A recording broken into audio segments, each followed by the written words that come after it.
નમસ્કાર દોસ્તો, વિડીયોમાં ફરી એક વખત તમારું સ્વાગત કરું છું. સંસદ ભવનની અંદર જે રીતે દેશના ગૃહમંત્રી અમિત શાહે બાબા સાહેબ આંબેડકરનું જે અપમાન કર્યું છે, એમાંથી વિપક્ષના દરેક નેતાઓ અને તમામ દલિત સમાજના લોકો ગૃહમંત્રી અમિત શાહથી ખૂબ નારાજ છે. વિપક્ષના દરેક નેતાઓએ અમિત શાહ ઉપર જે આકરા પ્રહારો કર્યા છે, અને સ્વાભાવિક છે કે એક સમયે જે પોતે તડીપાર રહી ચૂકેલા છે, આજે આ ભારત દેશના ગૃહમંત્રી છે, એ ભારત દેશનું દુર્ભાગ્ય કહી શકાય કે એક તડીપાર વ્યક્તિ આજે ભારત દેશના ગૃહમંત્રી થઈને બેઠા છે અને સમગ્ર ભારતની પોલીસને કંટ્રોલમાં રાખીને બેઠા છે. વિચારવા જેવી વસ્તુ છે. આજે એ જ વ્યક્તિ બાબા સાહેબ આંબેડકરનું સંસદ ભવનની અંદર અપમાન કરે છે. આ એ બાબા સાહેબ આંબેડકર હતા કે જેમનું નામ લેતા આપણને ગર્વ થાય છે. આ વ્યક્તિએ એમનું અપમાન કર્યું છે, ત્યારે વિપક્ષના દરેક નેતાઓએ અમિત શાહ પર કેવા આકરા પ્રહારો કર્યા છે. સૌ પ્રથમ તો અરવિંદ કેજરીવાલ શું બોલ્યા છે, દોસ્તો આવો આપણે એને સાંભળીએ. आज यहाँ पे आए हुए मेरे सभी प्यारे बहनों, भाइयों, माताओं, बुजुर्गों, बच्चों, आप सब लोगों को मेरा नमस्कार, सबको मेरा प्रणाम.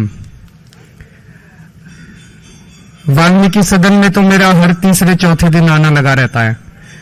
कभी किसी का ब्याह, कभी किसी की सगाई, कभी किसी का बर्थडे, कभी कुछ.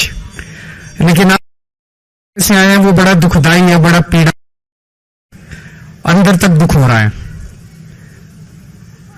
हमारे देश की संसद एक तरह से सबसे बड़ी पंचायत है इस देश की, जहां पे पूरे देश लोग जाके बैठते हैं और देश की समस्याओं पे चर्चा करते हैं.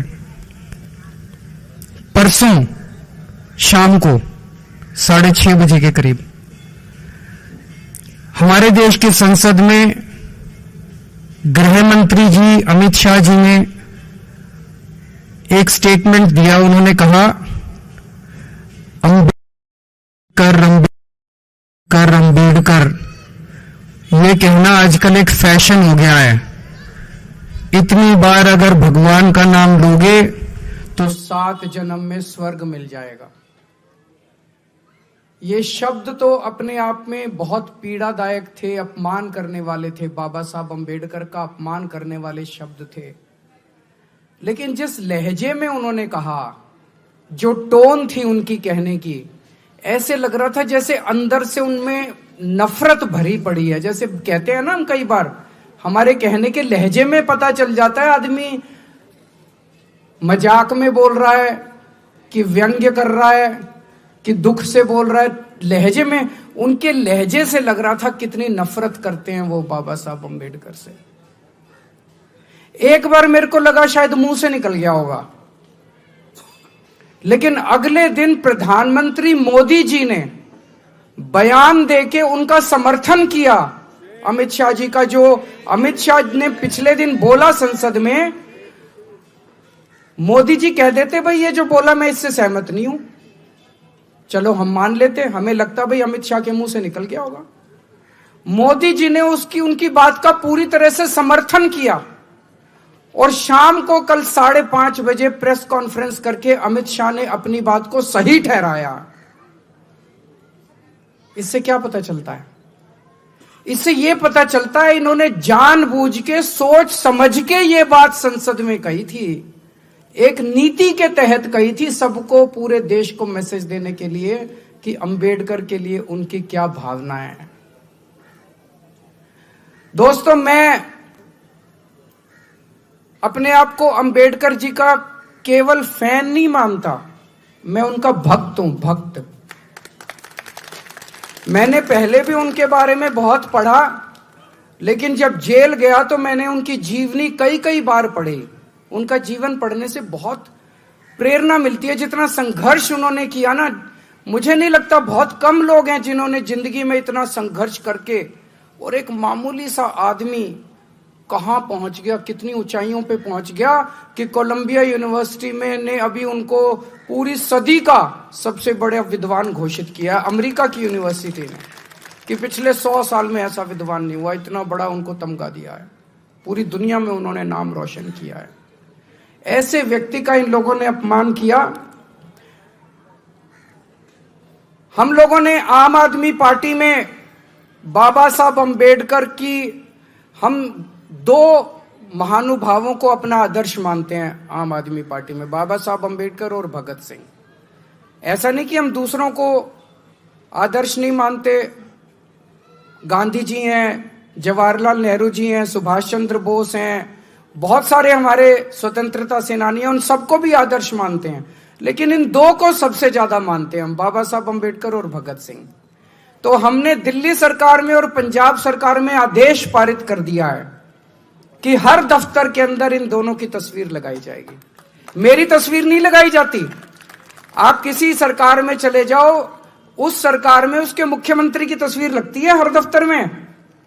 आप केंद्र सरकार में किसी दफ्तर में चले जाओ, वहां पे मोदी जी की और राष्ट्रपति जी की तस्वीर मिलेगी। दिल्ली सरकार के दफ्तर में केजरीवाल की या आतिशी जी की तस्वीर नहीं मिलेगी, वहां पे बाबा साहब अंबेडकर की और भगत सिंह की तस्वीर मिलेगी आपको। हमने आदेश, और घर में जहां मैं रहता हूं, मैं जहां बैठता हूं, मेरी कुर्सी के ऊपर मेरे घर पे भी बाबा साहब अंबेडकर की तस्वीर लगी हुई है। इतना मानते हैं हम उनको। दिल्ली सरकार के सारे स्कूलों में, जैसे मैंने कहा ना, मेरे को प्रेरणा मिलती है उनके जीवन से। स्कूलों के अंदर, सरकारी स्कूलों के अंदर, दिल्ली सरकार के सरकारी स्कूलों के अंदर हमने बाबा साहब जीवन को पढ़ाना चालू कर दिया, ताकि हर बच्चे को उनके जीवन से प्रेरणा मिल सके। बाबा साहब अंबेडकर क्या कहते थे? सबसे ज्यादा उन्होंने तवज्जो दी शिक्षा को। उन्होंने बार बार बोला, समाज के लोगों को बोला कि अपने बच्चों को पढ़ाओ, अच्छी शिक्षा दो, तभी समाज आगे बढ़ेगा। बोला था कि नहीं बोला था? आज सबसे ज्यादा तवज्जो हमने शिक्षा को दी है। दिल्ली के सरकारी स्कूल इतने अच्छे कर दिए कि अब मेरे दलित समाज के, मेरे वंचित लोग, मेरे पिछड़े लोग, आज उनके बच्चे डॉक्टर बन रहे हैं, इंजीनियर बन रहे हैं और बड़े बड़े 12वीं क्लास तक मैंने शिक्षा फ्री कर दी। उसके बाद जब हमारे समाज में भी बच्चे बहुत इंटेलिजेंट हैं, लेकिन वो कंपटीशन के पेपर नहीं दे सकते थे, क्योंकि कंपटीशन के पेपर देने के लिए बहुत सारी फीस चाहिए होती है।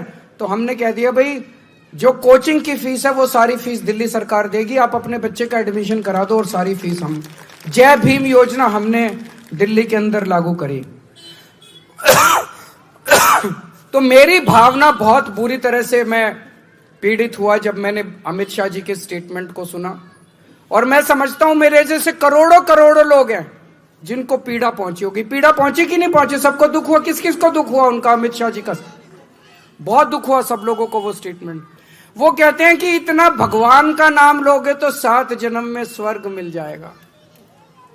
मैं उनको कहना चाहता हूं, बाबा साहब अंबेडकर आधुनिक भारत के भगवान से कम नहीं है। आधुनिक भारत के भगवान है वो।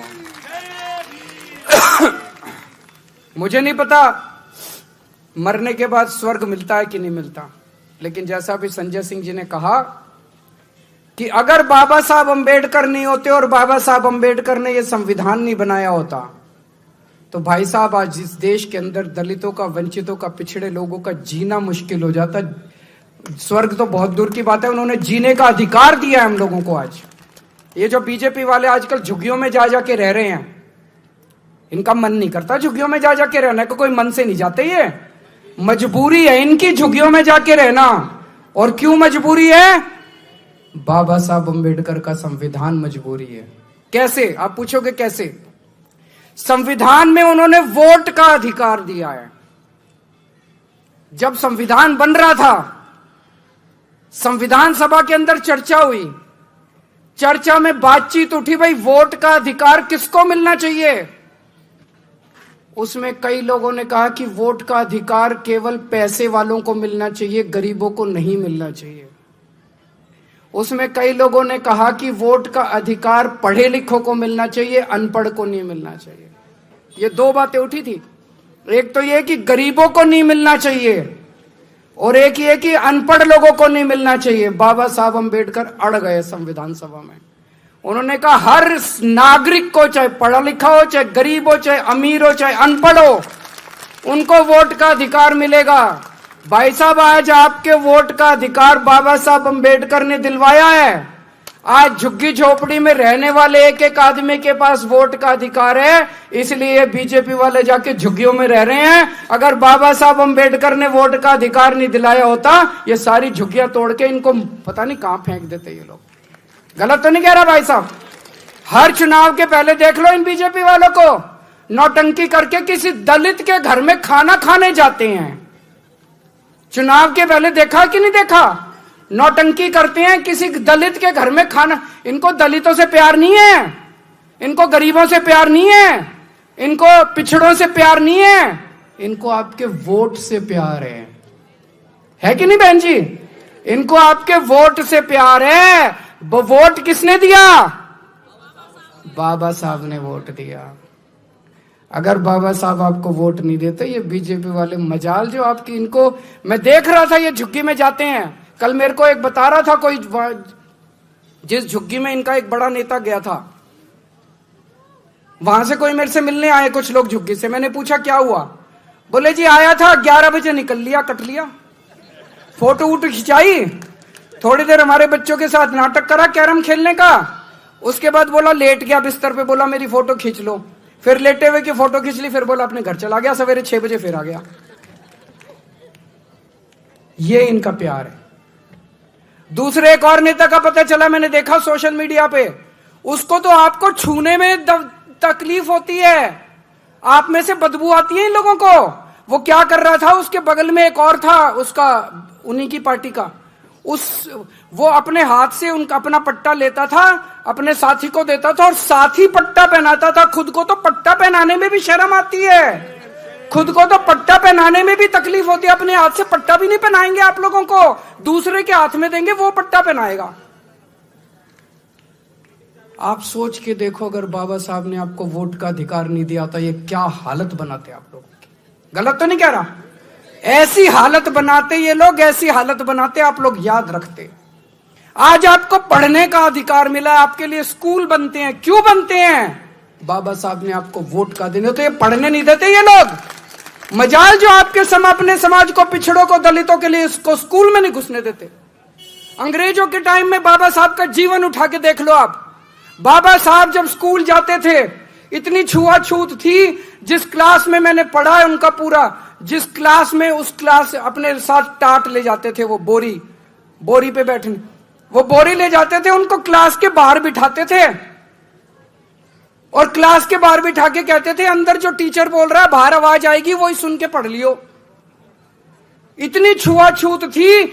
आज हमारे भारत में ये छुआछूत खत्म नहीं होती अगर बाबा साहब आपको वोट का अधिकार नहीं देते।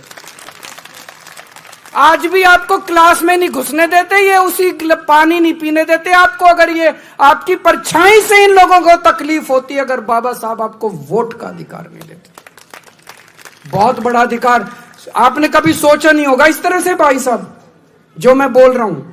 आज सरकारी नौकरियां मिलती हैं अपने लोगों को, अपने लोग विधायक बनते हैं, मंत्री बनते हैं। क्यों? बाबा साहब के संविधान की वजह से। तो मैं अमित शाह जी को कहना चाहता हूं, अमित शाह जी, मुझे नहीं पता आपका भगवान कौन है, हमारे भगवान तो बाबा साहब अम्बेडकर है।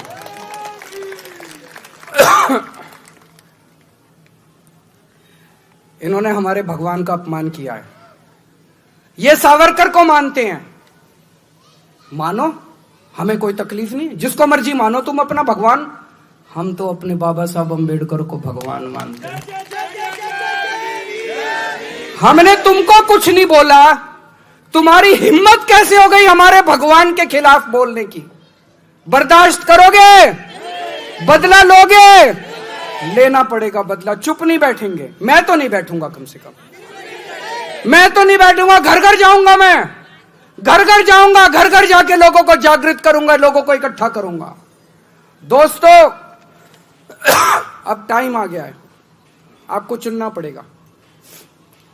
अब बाबा साहब से प्यार करने वाला आदमी बीजेपी से प्यार नहीं कर सकता। या तो बीजेपी से प्यार करते हो या बाबा साहब से प्यार करते हो। गलत तो नहीं कह रहा? या तो आप बीजेपी से प्यार करते हो या बाबा साहब से प्यार करते हो। कोई ये कहे मैं बाबा साहब से प्यार करता हूं और बीजेपी को वोट देता हूं, नहीं हो सकता ये। इसका मतलब झूठ बोल रहे हो आप। बाबा साहब से आपको चुनना पड़ेगा, चाहे बाबा साहब और चाहे जो बाबा साहब से करे प्यार वो बीजेपी को करे इनकार। जो बाबा साहब से करे प्यार वो बीजेपी को करे इनकार। अब एक बार सारे जने खड़े हो जाओ, हम एक शपथ लेंगे सारे जने। मैं एक एक लाइन बोलूंगा, आप मेरे पीछे पीछे बोलोगे। बीजेपी ने हमेशा बाबा साहेब और उनके द्वारा लिखे गए संविधान का अपमान किया है। संसद में बीजेपी ने बाबा साहब का घोर अपमान किया है। मैं बाबा साहब अम्बेडकर जी को अपना आदर्श मानता हूं और इसीलिए शपथ लेता हूं कि मैं हर स्तर पर बीजेपी का विरोध करूंगा। बैठ जाओ।